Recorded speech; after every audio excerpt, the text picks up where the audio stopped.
Few, a few, little, a little. Do you know the difference? Many English learners get confused with these words. They look very similar, but their meanings are actually very different. Don't worry, my dear students. I will explain everything in a very simple and clear way. First, you need to understand something very important. Few and a few are used with countable nouns. Countable nouns are things we can count. For example, books, apples, friends, and cars. We can say one book, two books, one friend, three friends. So these are countable nouns. Now, listen carefully. If you want to talk about uncountable nouns, you cannot use few or a few. Instead, you must use little or a little. Uncountable nouns are things we cannot count one by one. For example, water, sugar, money, time, and information. We don't say one water or two money, so these are uncountable nouns. Now that you understand this, let's move to the main lesson. Let's first talk about few and a few. Both are used with countable nouns, but their meanings are different. We use few to mean not many, almost none. It gives a negative feeling. For example, if I say, I have few friends, it means I don't have many friends, maybe only one or two. It sounds a little sad or lonely. In another example, there are few shops in this village.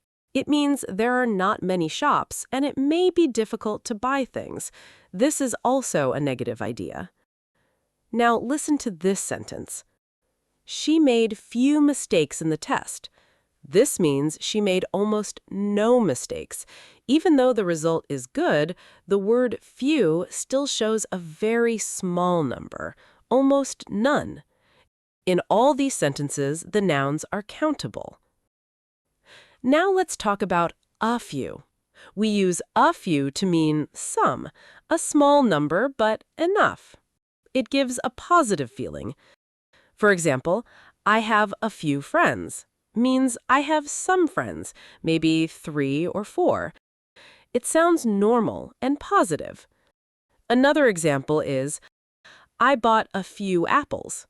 This means I bought some apples, not many, but enough. Now listen to this. We have a few minutes to talk. This means we have some time, maybe not a lot, but enough for a short conversation. Again, all these nouns are countable. I think you now clearly understand the difference between few and a few. Now let's move to little and a little. Remember, these are used with uncountable nouns. We use little to mean almost none, not enough. It gives a negative feeling. For example, I have little money means I don't have enough money. It sounds like a problem. Another example is, there is little water in the bottle. This means the water is almost finished, maybe not enough to drink. Now listen to this. We have little time left. This means time is almost finished and there is not enough time. In all these examples, the nouns are uncountable. Now let's talk about a little. We use a little to mean some, but not much. It gives a positive or neutral feeling. For example, I have a little money means I have some money, maybe not a lot, but enough for something. Another example is, there is a little water in the bottle. This means there is some water left, enough to drink a bit. And if I say, I need a little help, it means I need some help, not a lot. Again, all these nouns are uncountable. So now you can clearly see the difference. Few and a few are used with countable nouns, while little and a little are used with uncountable nouns. Few and little give a negative meaning, almost none. A few and a little give a positive meaning, some. Many people also get confused about how to use below, under, and underneath. If you want to understand these differences, just check out this video. That's all for today's lesson. Thanks for watching and keep practicing English every day. See you in the next lesson.